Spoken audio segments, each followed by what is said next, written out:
オートボルテージアイロバティクス日本グランプリオートボルテージアイロバチャレンジ練習フライトは2番スタートです。さあ後藤さん、アレクサンダー・クロノ選手がまだトップバッター、いきなりものすごい加速が入ってきましたね。そうですね、はい。さあこれロックが入って開幕からですね、8回転以上すればいいんですけれども、時間をかけすぎるとクロスしてしまうんですね。半回転しなければならないので、いろいろしなければならないので、1から急降下してスピードをつけていきます。さあこれで周部に入って、これで点火が行われるというヘリコプターのちょうど正面ですね。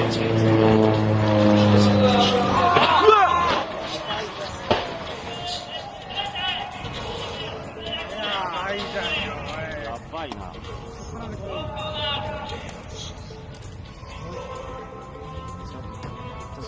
やっ